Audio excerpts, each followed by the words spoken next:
Here's my review of the article that I chose, which is 7 Things to Never Say to Anyone and Why.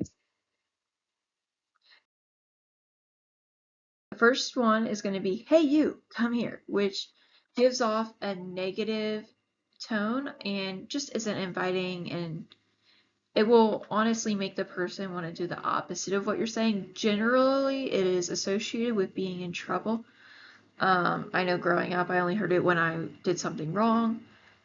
A good alternative that the article presents is, excuse me, could I chat with you momentarily, which has a way more inviting a tone, and it just overall makes you safer, well, feel safer to approach that individual. The next one is going to be calm down, which we all know this phrase. It has a bad reputation and for a good reason. It does the opposite of its intent. It makes the individual feel criticized about being upset and showing their emotions, which isn't good. A good alternative posed in the article is, it's going to be all right, talk to me, what's the matter, which shows you care and understand and want to help the individual. Next up, we have I'm not going to tell you again, which is almost always a lie. And it doesn't help the person to actually comprehend what you're trying to say. It may not be that they're not listening to you. It could just be that they're not understanding it, or it's just not comprehending right. Especially with ADHD and autistic folks, sometimes it just doesn't come in, or it just goes in one ear and out the other because it's not presented in a way that our brain wants to recept the message. Especially in children. A good alternative presented in the article would be, listen, it's important that you get this point, so pay close attention to what I'm about to tell you. If you really want to amp up your audience's receptiveness of what you're trying to say, make sure that you are looking directly at them, maintaining good, inviting eye contact. And when I say that, I mean don't just like stare at them like this. They're gonna feel threatened. You want to look at them and maintain eye contact, but not make them feel threatened. You want to encourage them to talk to you, or try to understand it, and also maintain good body language that supports what you're trying to say. For the next one, it's going to be more reasonable, which for many people, it's just the same as calm down. It does the opposite of its intent, and mainly because of its tone and presentation. It really gives off the I don't care about your feelings nor the situation, but I want you to compose yourself and be reasonable. A good alternative is presented in the article, which is, let me understand your position, which you should really follow it up with repeating back what the individual is trying to say to you. Otherwise, it's just not going to work with just that first section. And it shows that you care about the problem and you're listening, but you don't know where to go from there.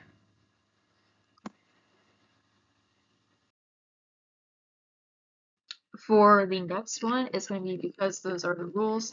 I chose to go with the rules side to talk about this, which we have all heard this one before. It honestly just makes the person saying it seem weak and unknowledgeable about the rule in the situation. It also irritates the audience.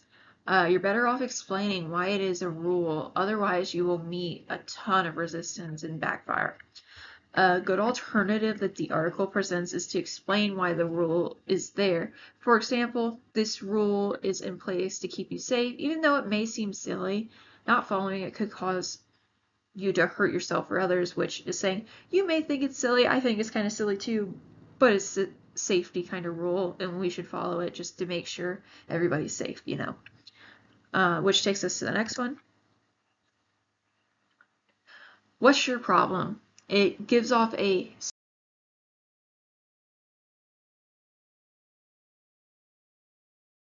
naughty appearance and says, it's not my problem and I don't care.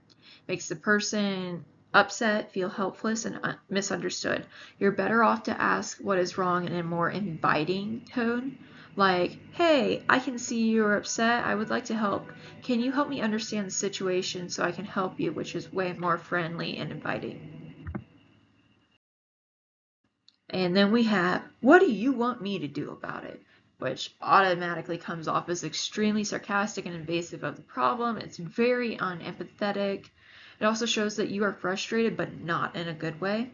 And it honestly comes off as a sarcastic rhetoric because you are upset.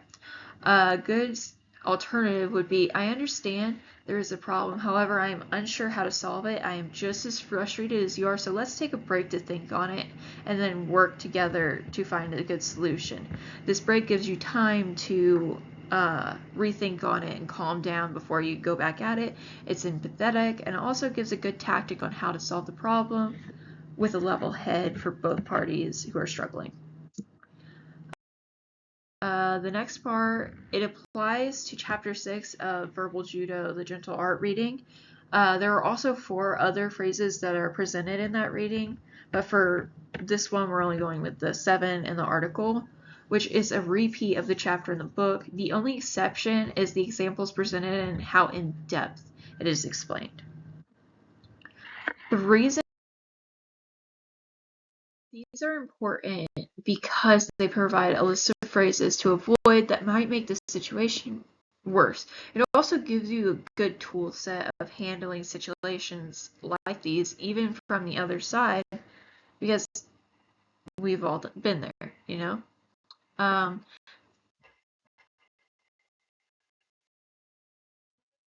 Questions I have for you are, out of the 7 phrases posted in the slides, which do you think is the worst one?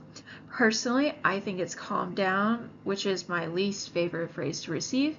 The next one is, which phrase do you think can pose the most danger in a risky situation? And lastly, when dealing with an upset individual, what approach do you typically take and how effective is it?